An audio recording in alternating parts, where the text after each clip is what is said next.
जिसकी जितनी हिस्सेदारी उसकी उतनी भागीदारी, यह बात राहुल गांधी तेजस्वी यादव भी कहते रहे हैं। कहना और करने में फर्क है। तो आप हाँ।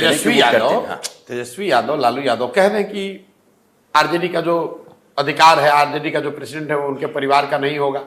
अब दूसरी जातियों को तो छोड़ दें, वो यही कह रहे हैं कोई यादव समाज का होगा, उनके परिवार से अलग होगा। अरे जो लोग परिवार से बाहर नहीं सोच सकते वो क्या बात करेंगे? आप तो बिल्कुल हास्यास्पद बात कह रहे हैं। जिस कांग्रेस की आप बात कर रहे हैं, ये फॉर्मूला वहीं से उठाया गया है। जिनका सज्जन का आप नाम ले रहे हैं, उनकी माताजी 28 साल प्रेसिडेंट रही है, वो क्या प्रतिपादित करेंगे लोकतांत्रिक मूल्यों की बात?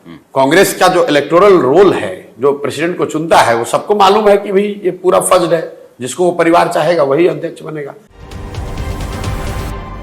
कह रहा है कि कोई दम उम नहीं है, कोई जड़ी उड़ी रखा है, प्रशांत किशोर सुंघा देता है, आदमी भागने लगता है। तो जड़ी रखा है, सुंघा जड़ी है, और जड़ी है बाग। अरे भाई, राजनीतिक बंधुआ मजदूरी छोड़ो। अच्छा, एगो लड़ाई भइल रहे आजादी के, एक आजादी का लड़ाई हुआ, अगड़ा पिछड़ा दलित मुसलमान गरीब अमीर पढ़ा लिखा बुर्बक अनपढ़ सब आदमी खड़ा हुआ कि अंग्रेज से आजादी चाहिए।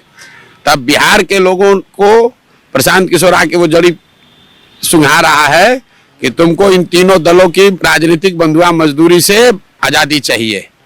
लालू के डर से भाजपा, भाजपा के डर से लालू, ये कहानी खत्म। अब जिसमें क्षमता है, योग्यता है, काम किए हैं तो वोट मिलेगा, और न काम किए हैं तो जनता अपना विकल्प बना के बैठ गई। सोच अलग है, प्रयास अलग है और परिणाम भी अलग होगा।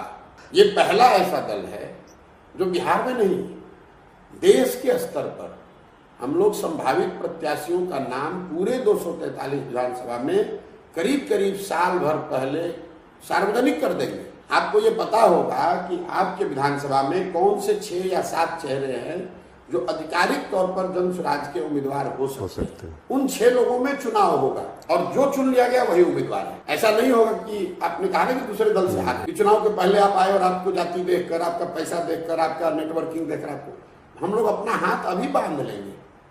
जो 6-7 लोग अभी घोषित कर दिए जाएंगे, उसी में से कोई उम्मीदवार होगा। तो आप उनका आकलन कीजिए, मूल्यांकन कीजिए, देखिए, और समाज को भी अवसर होगा देखने समझने का। माननीय प्रशांत किशोर जी, इस बिहार के सामाजिक जकड़न के राज्य में अभी आप किशोर हैं। राजनीति की जो लंबी पाठशाला है, अभी तो प्रारंभिक काल में आपने प्रारंभ किया है। यात्रा पूरा कर लीजिएगा, यात्रा में बीच में मत हलंत लगा दीजिएगा। इसलिए उनके बयान का इतना ही औचित्य। जो लोग सवाल खड़ा कर रहे हैं उनको जरा पूछ लीजिए कि 2014 में जब आपका नाव डूब गया था, नीतीश कुमार राजनीतिक भगोड़े के तौर पर मुख्यमंत्री का पद छोड़कर भाग गए थे, राजनीति में से संन्यास लेने की सोच रहे थे, तब उनके नेता हमारे ही पास आए थे मदद मांगने के लिए। और अगर हमने नीतीश कुमार की मदद उस समय नहीं की होती तो कहाँ रहते नीतीश कुमार और कहाँ रहता जदयू। इसलिए गीता में कहा गया है, कृतज्ञता से बड़ा कोई अपराध नहीं है। तो नीतीश कुमार और जदयू के लोग कम से कम, दूसरे दलों की छोड़ दीजिए, इन लोगों को कृतज्ञ नहीं होना चाहिए। क्योंकि अगर प्रशांत किशोर ने कंधा 2015 में नहीं लगाया होता तो न वो होते, न उनका नेता होता, न उनका दल होता। अच्छा, पिछले 1.5 दशक से ये जो नीतीश कुमार की विशेष राज्य के दर्जे वाली राजनीति है, इसको भी आपने बहुत करीब से देखा है।